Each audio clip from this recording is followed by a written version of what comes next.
Pernahkah saudara bertanya tentang sorga? Sorga itu di mana? Seperti apa? Kalau nanti kita di sorga, apa yang akan kita lakukan? Apakah kita akan mengenal orang-orang yang dulu kita pernah kenal di dunia ini dengan tubuh kebangkitannya? Seperti apakah tubuh kebangkitan yang baru yang nanti kita akan kenakan? Apakah semua orang berumur sama atau berbeda? Apakah semua pertanyaan-pertanyaan kita akan terjawab? Apakah setiap saat kita bisa bertemu dengan Tuhan? Nah, pernahkah saudara bertanya pertanyaan-pertanyaan seperti itu? Kali ini, mari kita merenungkan perkataan kedua Tuhan Yesus di salib yang terdapat di dalam Lukas 23 ayat 42 sampai 43. Lalu ia berkata, "Yesus, ingatlah akan aku apabila engkau datang sebagai raja." Kata Yesus kepadanya, "Aku berkata kepadamu, sesungguhnya hari ini juga engkau akan ada bersama-sama dengan aku di dalam Firdaus." Nah saudara, ketika sedang digantung di kayu salib dengan ajaib, salah seorang penjahat yang disalibkan bersama-sama dengan Yesus mengalami pertobatan. Dia sadar bahwa dia layak dihukum dan dia memohon kepada Tuhan Yesus supaya mengingatnya kembali ketika datang sebagai raja. Nah, tradisi Yahudi percaya bahwa setelah mereka mati, suatu saat kelak akan dibangkitkan pada hari terakhir. Mereka punya kerinduan bahwa Tuhan akan mengingat kepada janjinya supaya mereka dibangkitkan. Nah, karena itu di batu nisan mereka sebagian kadang-kadang dituliskan "Remember me", ingatlah akan aku ketika engkau menyatakan kerajaanmu. Itulah kalimat yang diucapkan oleh penjahat itu. Nah, jawaban Tuhan Yesus sangat mengejutkan karena dia berkata bahwa hari itu juga dia akan bersama-sama dengan Yesus di Firdaus. Nah, istilah Firdaus yang digunakan oleh Tuhan Yesus di dalam ucapannya di sini adalah istilah yang jarang sebetulnya digunakan.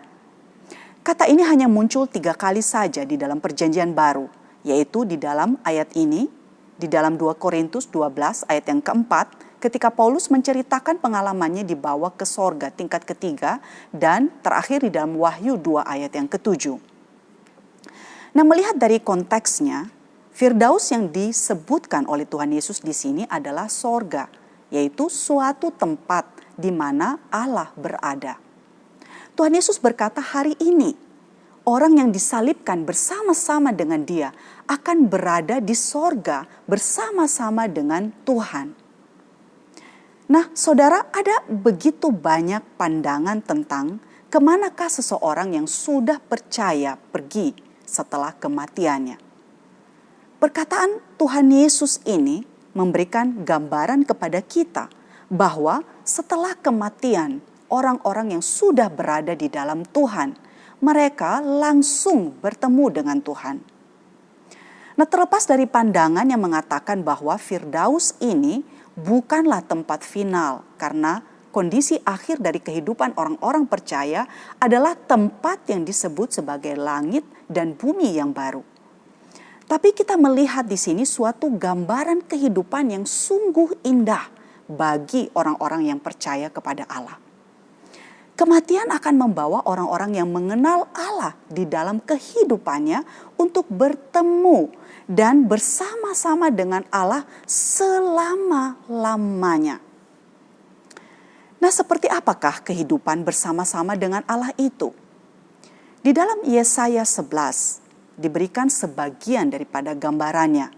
Dikatakan bahwa Mesias itu ketika nanti dia akan memerintah di dalam kerajaannya, maka kehidupan akan begitu harmonis dan indah.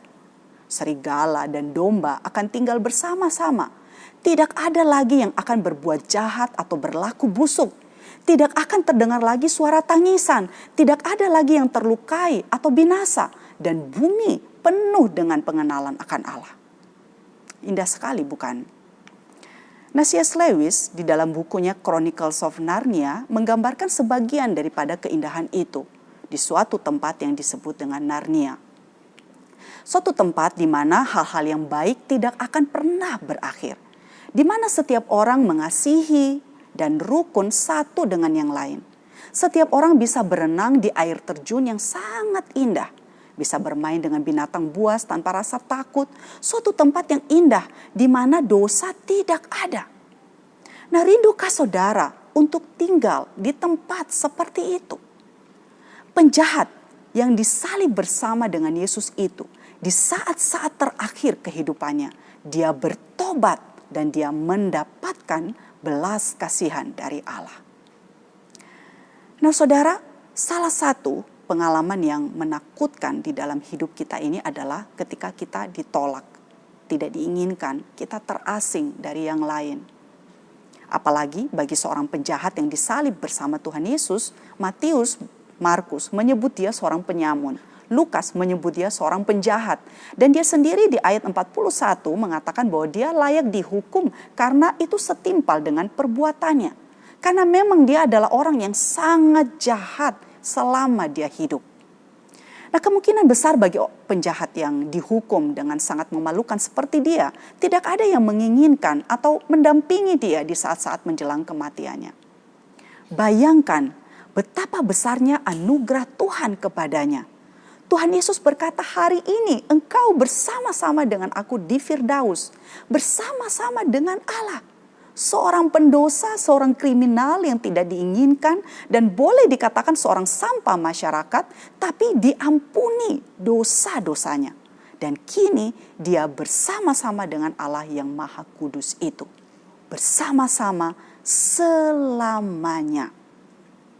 Nah, Tuhan Yesus menyatakan kasih-Nya kepada dia yang ditolak dan tidak diinginkan oleh siapapun. Seorang penjahat dan penyamun. Walaupun sayang sekali saudara, dia baru merasakan kasih Allah itu di saat-saat akhir daripada kehidupannya.